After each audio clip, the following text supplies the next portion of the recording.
अस्सलामुअलैकुम स्टूडेंट इससे पहले लेक्चर में लेक्चर नंबर 9 में हमने डिस्कस किया था मेटालिक बॉन्डिंग। और उससे पहले हमने ionic bond, covalent bond, types of covalent bond, फिर टाइप्स ऑफ कोवेलेंट बॉन्ड में हमने सिंगल डबल ट्रिपल डिस्कस किया था। और इसके अलावा सिग्मा पाई बॉन्ड डिस्कस किया था। और फिर हम पोलर और नॉन पोलर की तरफ आ गए। आज हमारे पास जो लेक्चर है वो है ज्योमेट्री या शेप ऑफ मॉलिक्यूल, कि किसी भी मॉलिक्यूल का शेप कैसा होगा, ज्योमेट्री कैसी होगी और वो किस किस्म के शेप में वो स्टेबल रहेगा। सारी बात स्टेबिलिटी की है। जैसे हम पहले डिस्कस करते थे stability of molecules, stability of atom, तो यहाँ पे हमारे पास जो है मॉलिक्यूल्स डिफरेंट शेप में पाए जाते हैं। बाज मॉलिक्यूल्स वो लीनियर शेप में पाए जाते हैं, बाज बेंड शेप में पाए जाते हैं, बाज ट्राइगोनल शेप में प्लेनर में पाए जाते हैं, बाज ट्राइगोनल जो है वो पिरामिड में पाए जाते हैं, बाज टेट्राहेड्रल शेप में पाए जाते हैं। Different types of shape molecule जो है वो इख्तियार करते हैं। लेकिन इस मॉलिक्यूल की जब भी हम शेप की बात करते हैं, ज्योमेट्री की बात करते हैं, तो हमारा कंसर्न होता है वैलेंस इलेक्ट्रॉन के साथ कि उस एटम के अंदर कितने वैलेंस इलेक्ट्रॉन हैं और वो वैलेंस इलेक्ट्रॉन हाउ मेनी है, कितने हैं, या उसका टाइप कितने हैं, किस टाइप के वैलेंस इलेक्ट्रॉन है। क्योंकि वैलेंस इलेक्ट्रॉन डिफरेंट टाइप्स के हो सकते हैं। कितने टाइप्स के हो सकते हैं वैलेंस इलेक्ट्रॉन? हमारे पास जो है ये आपके पास हो सकते हैं, या तो वो लॉन पेयर ऑफ इलेक्ट्रॉन होंगे, लॉन पेयर ऑफ इलेक्ट्रॉन्स, या ये जो इलेक्ट्रॉन्स होंगे ये बॉन्डेड इलेक्ट्रॉन्स होंगे, बॉन्डेड पेयर ऑफ इलेक्ट्रॉन या बॉन्ड पेयर ऑफ इलेक्ट्रॉन, या हम कहते हैं कि बॉन्डेड पेयर ऑफ इलेक्ट्रॉन्स। ये इलेक्ट्रॉन्स क्या होंगे? बॉन्डेड पेयर होंगे। या फिर हमारे पास ये इलेक्ट्रॉन्स होंगे lone pair of electron, lone pair of lone unpaired of electron. ये हमारे पास कौन से होंगे? लॉन पेयर तो हमारे पास हो गए। Unpaired of electron, unpaired of electron, जैसे हम फ्री रेडिकल के केस में पढ़ते हैं अनपेयर ऑफ इलेक्ट्रॉन। तो ये जो इलेक्ट्रॉन है ये हमारे पास डिफरेंट टाइप्स के हो सकते हैं वैलेंस इलेक्ट्रॉन। इन तीनों टाइप्स के हमारे पास हो सकते हैं। हम इन तीनों को जो है डिस्कस करेंगे एग्जांपल के साथ। हमारे पास लेट सपोज अगर मैं एक एग्जांपल दूं क्लोरीन का, Cl का, तो Cl में हमारे पास कितने इलेक्ट्रॉन हो सकते हैं? 7 इलेक्ट्रॉन होते हैं। अब 7 इलेक्ट्रॉन में हमारे पास ये 7 इलेक्ट्रॉन हो गए। इन 7 इलेक्ट्रॉन में से हमारे पास ये 2 इलेक्ट्रॉन जो पेयर हालत में हैं, या ये 2 इलेक्ट्रॉन जो पेयर हालत में हैं, या ये 2 इलेक्ट्रॉन जो पेयर हालत में हैं। इन पेयर ऑफ इलेक्ट्रॉन्स को हम क्या कहते हैं? इन पेयर ऑफ इलेक्ट्रॉन को हम कहते हैं कि lawn pair of electron, lone pair of electron. ये हमारे पास क्या है? लॉन पेयर ऑफ इलेक्ट्रॉन, जिसे हम लॉन पेयर ऑफ इलेक्ट्रॉन कहते हैं, वो हमारे पास ये होता है। एक हमारे पास है अनपेयर ऑफ इलेक्ट्रॉन। इसको हम क्या कहेंगे? इस इलेक्ट्रॉन को हम कहेंगे unpaired of electron, unpaired of electron. Electron का ये अनपेयर है, ये पेयर्ड फॉर्म में नहीं है। और इसके अलावा हमारे पास बॉन्डेड इलेक्ट्रॉन भी हो सकते हैं। अब ये एटम जब बॉन्ड बनाते हैं तो बॉन्ड के दौरान ये एक एक इलेक्ट्रॉन शेयर करते हैं। शेयर करने के बाद हम उसको क्या कहते हैं? Bond pair of electron. Let suppose हमारे पास क्या है, मैं एक मॉलिक्यूल लेता हूं वाटर का, वाटर का मॉलिक्यूल मैंने लिया है। वाटर के मॉलिक्यूल में हमारे पास होते हैं ऑक्सीजन। ऑक्सीजन के वैलेंस इलेक्ट्रॉन को अगर हम देखें तो हमारे पास ऑक्सीजन का वैलेंस इलेक्ट्रॉन कितने होते हैं? 6 इलेक्ट्रॉन वैलेंस शेल में होते हैं। मैं इन इलेक्ट्रॉन्स को थोड़ा इस तरह लिखता हूं और वाटर के मॉलिक्यूल का शेप कुछ अलग तरह से बनाता हूं, फिर उसको डिस्कस करते हैं कि ये शेप क्यों नहीं है। वैसे मैं इसको इस तरीके से लिख लेता हूं, जहां पे 2 हाइड्रोजन इसके साथ अटैच है और उसने लीनियर बॉन्ड बनाया। सही है, स्ट्रेट जो है वो इलेक्ट्रॉन इसने क्या किए हैं? शेयर किए हैं। मैं इसको थोड़ा सा इस तरीके से करता हूं ताकि हमें इसमें समझ आ जाए कि ये इस तरह की वाटर का शेप इस तरह नहीं होगा। क्यों इस तरह नहीं है? यहाँ पे देखें, पहले तो हम इलेक्ट्रॉन्स को देखें। ये इलेक्ट्रॉन जो है, सही है, जिसने बॉन्डिंग में हिस्सा लिया है, जिस पेयर ऑफ इलेक्ट्रॉन है जिसने बॉन्डिंग में हिस्सा लिया है, इसको हम कहते हैं बॉन्डेड पेयर ऑफ इलेक्ट्रॉन। कौन से? Bonded pair of electrons. ये जो इलेक्ट्रॉन्स पेयर है ये बॉन्डेड है, इसने बॉन्ड में हिस्सा लिया हुआ है, इस वजह से इसको हम bonded pair of electron, unpaired of electron, lone pair of electron. यहां पे देखिए स्टूडेंट्स, वाटर का शेप ये नहीं होगा। क्यों नहीं होगा? इसके पीछे रीजन है।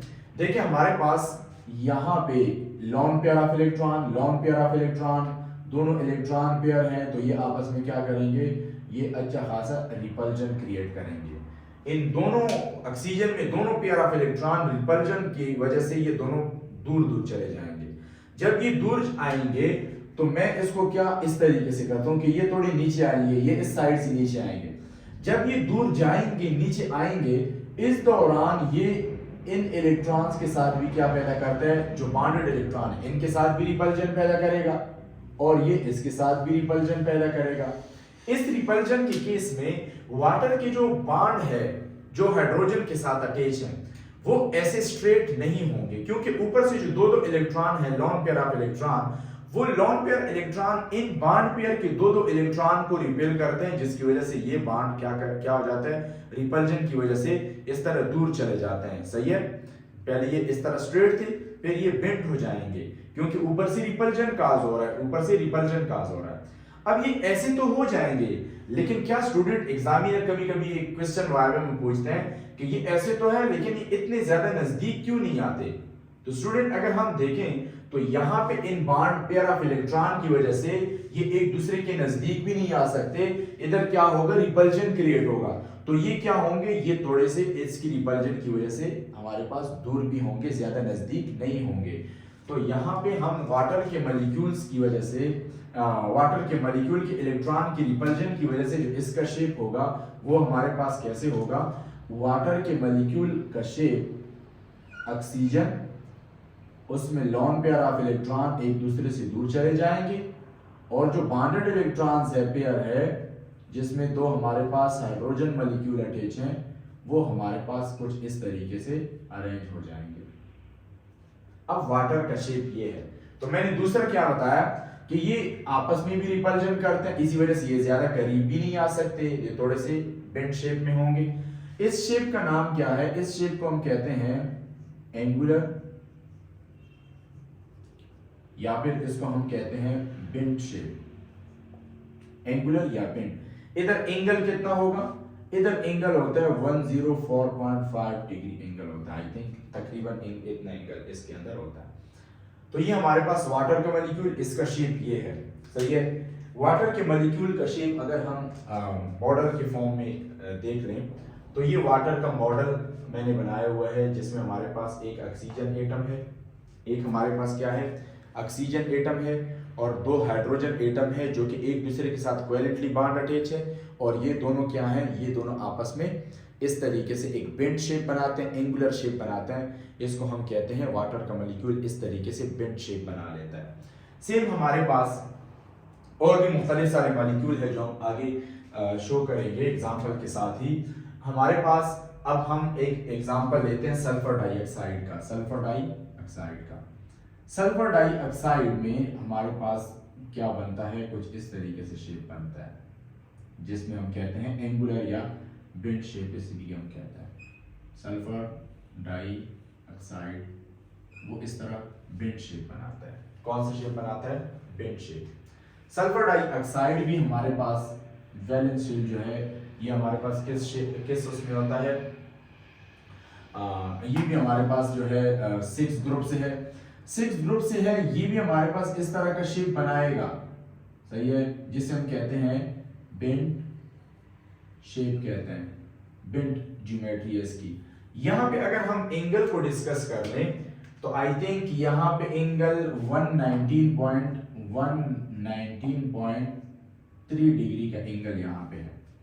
लेकिन स्टूडेंट ये भी आपके पास ऑक्सीजन है, सही है, ऑक्सीजन के फैमिली से है, और ये भी ऑक्सीजन है खुद, तो इन दोनों के वैलेंस इलेक्ट्रॉन सेम है।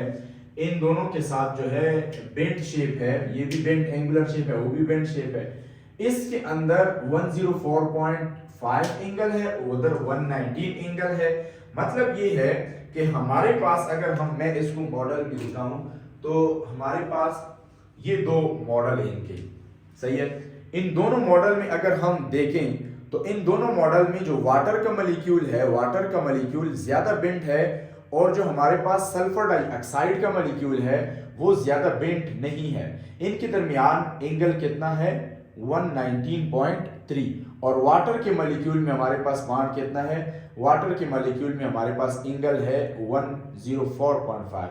मतलब इसमें एंगल कम है, इसमें एंगल ज्यादा है। ये थोड़े से दूर है, ये थोड़े से क्या है, दूर है, ये थोड़े से आपस में क्या है, नजदीक है। इसके पीछे भी रीजन है। देखिए हमारे पास यहाँ पे अगर हम इसको देख लें तो एक तो ये है कि इनके वैलेंस जो बॉन्डेड इलेक्ट्रॉन्स हैं वो ज्यादा हैं। बॉन्डेड इलेक्ट्रॉन क्या है, ज्यादा है। इधर बॉन्डेड इलेक्ट्रॉन कम है तो इधर रिपल्जन मैक्सिमम होगा। इसके अलावा अगर हम ऑक्सीजन को देखें तो यहाँ पे हमारे पास ऑक्सीजन क्या है, ये loan pair of electron carry करते हैं। इधर भी क्या है, ये भी loan pair of electron carry कर रहे हैं। तो ये लोन पेयर ऑफ इलेक्ट्रॉन भी आपस में बहुत ज्यादा रिपल्जन क्रिएट करें। इधर हाइड्रोजन के पास लोन पेयर ऑफ इलेक्ट्रॉन नहीं है, इधर लोन पेयर ऑफ इलेक्ट्रॉन है, तो ये थोड़ा सा एंगल बढ़ाएंगे। ये क्या करेंगे, अगर वाटर का मॉलिक्यूल ऐसा है और सल्फर डाइऑक्साइड का मॉलिक्यूल क्या हो जाएगा, वो थोड़ा सा ऐसे होगा, क्योंकि इसमें जो दो ऑक्सीजन है, इन दो ऑक्सीजन में क्या है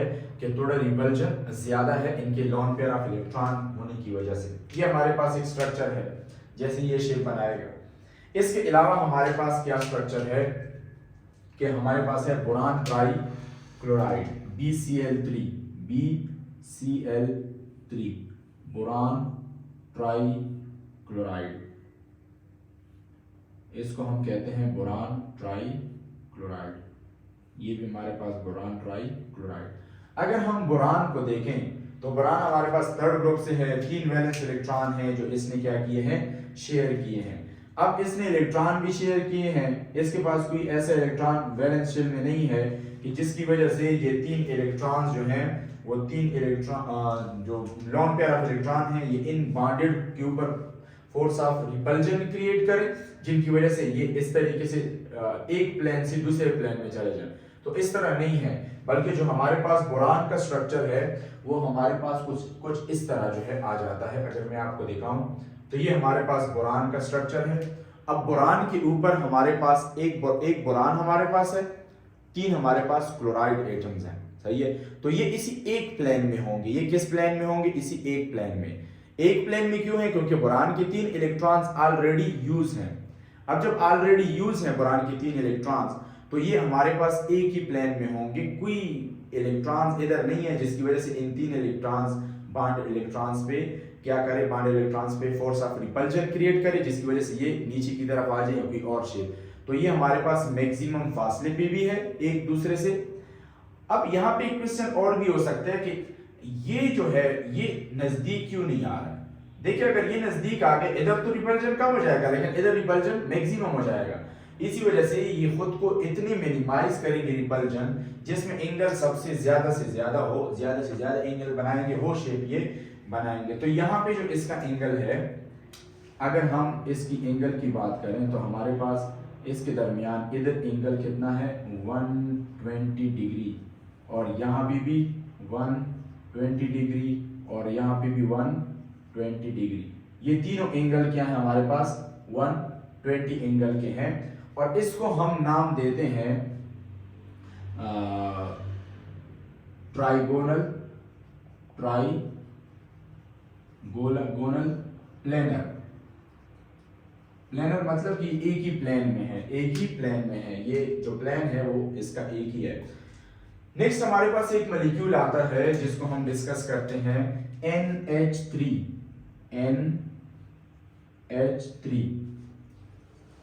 एक हाइड्रोजन, दूसरा हाइड्रोजन, तीसरा हाइड्रोजन, NH3।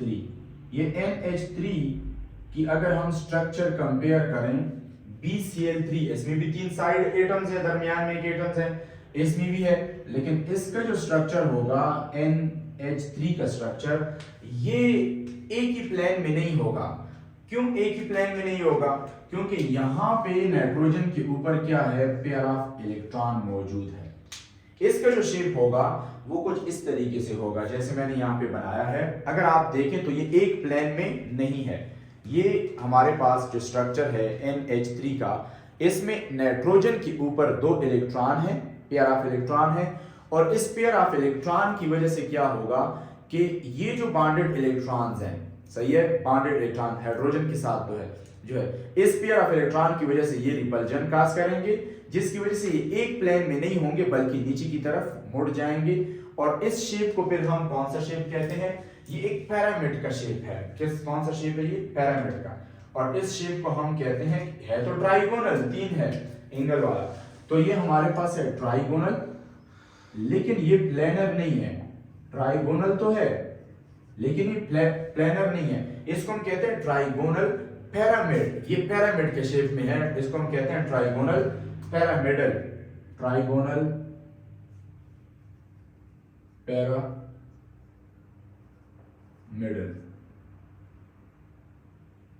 ये हमारे पास ट्राइगोनल पिरामिडल होता है। तो ये ट्राइगोनल जो है, पिरामिडल जो है, ये हमारे पास NH3 का शेप है। ये क्यों ऐसे नीचे आते हैं तो आपको पता होना चाहिए। नाइट्रोजन के ऊपर क्या है, लॉन पेयर ऑफ इलेक्ट्रॉन है, जिसकी वजह से ये इलेक्ट्रॉन जो ये बॉन्डेड जो है ये नीचे की तरफ आते हैं। नेक्स्ट हमारे पास है एक मॉलिक्यूल है जिसे हम कहते हैं CH4, मीथेन गैस जिसे हम कहते हैं। तो मीथेन गैस हमारे पास देखें, अगर मैं कहूं कि मीथेन के 4 बॉन्डेड हाइड्रोजन कुछ इस तरीके से है, तो क्या ये पॉसिबल है? नहीं पॉसिबल। तो फिर क्या शेप होगा? इस शेप में क्यों पॉसिबल नहीं है? ये सारी बातें देखें। हमारे पास अगर हम इनके एंगल को देखें तो इनके दरमियान एंगल कितना बनता है? 90 डिग्री। इनके दरमियान एंगल कितना बनता है? 90 डिग्री। इनके दरमियान एंगल कितना बनता है? 90 डिग्री। और इनके दरमियान एंगल भी 90 डिग्री बनता है। ये 90 तो है, लेकिन इस 90 के होने की वजह से इसमें ये कम एंगल है। ये एक दूसरा शेप बना सकता है जिसमें इसके एंगल ज्यादा होते हैं, एक दूसरे से ये बॉन्ड जो है वो दूर होते हैं। वो शेप इसका कौन सा है? तो ये शेप, और उसमें हम कंपैरिजन करें कि हमारे पास कार्बन जो है वो बनाता है इस तरीके से शेप, जिसे हम कहते हैं टेट्राहेड्रल। ये शेप जो है CH4 का होता है, जिसे हम कहते हैं टेट्राहेड्रल। एक हाइड्रोजन, दूसरा हाइड्रोजन, और ये तीसरा हाइड्रोजन, और ये चौथा हाइड्रोजन। इसको हम कहते हैं टेट्राहेड्रल। इस टेट्राहेड्रल के अंदर एक हाइड्रोजन और दूसरा हाइड्रोजन ये 109.5 डिग्री का एंगल रखते हैं। ये हर साइड से इस तरह हाइड्रोजन कार्बन के दरमियान जो एंगल है ये 109.5 डिग्री का एंगल ये रखता है। अब 109.5 ज्यादा है या 90 ज्यादा है? तो ये ज्यादा है, जिसके बेस पे जो वाटर के मॉलिक्यूल, जो CH के मॉलिक्यूल में, CH4 के मॉलिक्यूल में CH के बॉन्डिंग है, ये एक दूसरे से काफी क्या होंगे?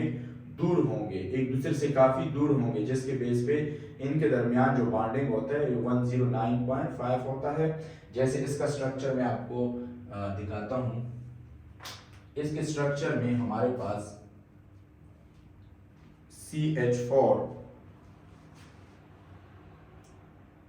इसका ये शेप होता है जिसे हम कहते हैं टेट्राहेड्रल। तो टेट्राहेड्रल में अगर हम देखें, टेट्राहेड्रल में तो हमारे पास टेट्राहेड्रल के अंदर एक हाइड्रोजन कार्बन के साथ ऊपर अटैच होता है, और एक जो है कार्बन जो है ये कार्बन के साथ दूसरे साइड पे अटैच होता है, इस तरीके से। सही है? तो स्टूडेंट आप इसको देख सकते हैं, इस तरीके से होता है। एक कार्बन के साथ एक हाइड्रोजन, दूसरा तीसरा। इनके दरमियान जो एंगल होता है ये अब 90 नहीं होगा। ये एंगल कौन सा होगा? ये एंगल होगा 109.5। ये एंगल कितना होगा? 109.5। ये एंगल कितना होगा? 109.5। तो ये एंगल अब सबसे ज्यादा है। तो ये शेप ऑफ मॉलिक्यूल के दौरान मॉलिक्यूल अपने बॉन्डिंग इस तरीके से करते हैं, इस तरीके से दूर चले जाते हैं, ज्यादा एंगल बनाते हैं जिसमें इनके दरमियान मिनिमम रिपल्जन हो। रिपल्जन क्या हो? मिनिमम हो। तो इस शेप में इसके दरमियान क्या है? रिपल्जन मिनिमम है। तो ये डिफरेंट टाइप्स ऑफ शेप है। इन शेप के पीछे जो मेन थ्योरी है जिसके हम डिस्कस करते हैं, जब हम देखें, हम पढ़ते हैं ना कि जब हम केमिस्ट्री की डिफिनीशन पढ़ते हैं, हम कहते हैं discuss structure of matter, properties of matter, types of properties of matter, physical, chemical, composition of matter. फिर हम एक जुमला, एक सेंटेंस हम कहते हैं कि the changes in matter and all these changes, these structure are governed by some theories या laws। तो हमारे पास इस स्ट्रक्चर के पीछे भी कुछ theories हैं, जैसे हमारे पास है valence shell electron pair repulsion theory. Valence shell electron, valence shell electron, यहाँ पे हमने कौन से इलेक्ट्रॉन डिस्कस किए? सारे एटम्स के वैलेंस शेल इलेक्ट्रॉन हमने क्या किए हैं? डिस्कस किए हैं। तो वैलेंस शेल इलेक्ट्रॉन, इलेक्ट्रॉन क्या? इलेक्ट्रॉन का पेयर। देखिए हर जगह हम क्या करते हैं? पेयर डिस्कस करते हैं। कौन से पेयर? बॉन्डेड पेयर भी हम डिस्कस करते हैं और हम जो है वो लोन पेयर भी डिस्कस करते हैं।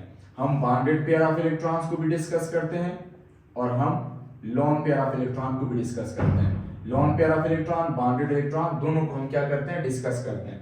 तो valence shell pair, valence shell electron pair repulsion, ये वैलेंस शेल इलेक्ट्रॉन पेयर क्या कर रहा है? रिपल्जन ही तो कर रहा है, जिसकी बेस पे बॉन्डिंग जो है वो डिफरेंट जगह पे क्या होते हैं? चले जाते हैं। जो इसके बॉन्ड होते हैं वो ज्यादा नजदीक नहीं आते, डिफरेंट एंगल्स पे चले जाते हैं। तो इस बेस पे valence shell electron pair repulsion, ये थ्योरी है। ये क्या है? थ्योरी है। और इस थ्योरी के बेस पे हम स्ट्रक्चर ऑफ मॉलिक्यूल को क्या करते हैं स्टूडेंट? डिस्कस करते हैं। तो एक मॉलिक्यूल अगर किसी स्ट्रक्चर में है, किसी शेप वो इख्तियार किया हुआ है, तो वो on the basis of stability है। वो इस हालत में कम से कम रिपल्जन, इन ये जो सारे जो वो हैं शेप हैं, all these shapes have minimum repulsion. All these shapes, ये जितनी भी शेप्स हैं, ऑल दीज जियोमेट्रीज या all these shapes of molecules, shapes of molecules, ये जो मॉलिक्यूल्स हैं इनमें क्या होता है? Have minimum repulsion. इसमें रिपल्जन कम से कम है, मिनिमम रिपल्जन। अब जब रिपल्जन कम से कम है तो ये क्या होगा? इस हालत में स्टेबल होगा। Minimum repulsion between the bonded electrons and loan pair of electrons of these molecule. तो स्टूडेंट हमारे पास ये टॉपिक था, ज्योमेट्री या शेप ऑफ मॉलिक्यूल। एक molecule different type of shape में क्यों होता है, मतलब कि एक शेप में नहीं रह सकता, दूसरी में क्यों रहता है, इसी शेप में क्यों रहता है, इसमें क्यों नहीं रह सकता। तो इसके पीछे आप लोगों ने रीजन भी देख लिया। Valence shell electron pair, valence shell electron pair repulsion, उस रिपल्जन से ये एक ऐसे शेप को इख्तियार करते हैं जिसमें कम से कम रिपल्जन हो। जितने रिपल्जन कम होगा उतना इसमें जो है एनर्जी जो है कम होगी, मतलब स्टेबिलिटी ज्यादा होगी, उतना वो ज्यादा स्टेबल रहेगा। अगर ये इस हालत में ना होते तो ये हमारे पास इसकी स्टेबिलिटी भी ना होती। इस वजह से इस हालत में रहते हैं जहाँ पे इसकी स्टेबिलिटी सबसे ज्यादा है। तो स्टूडेंट ये आपके पास आज का लेक्चर है, इसको नोट करके और सीख लें।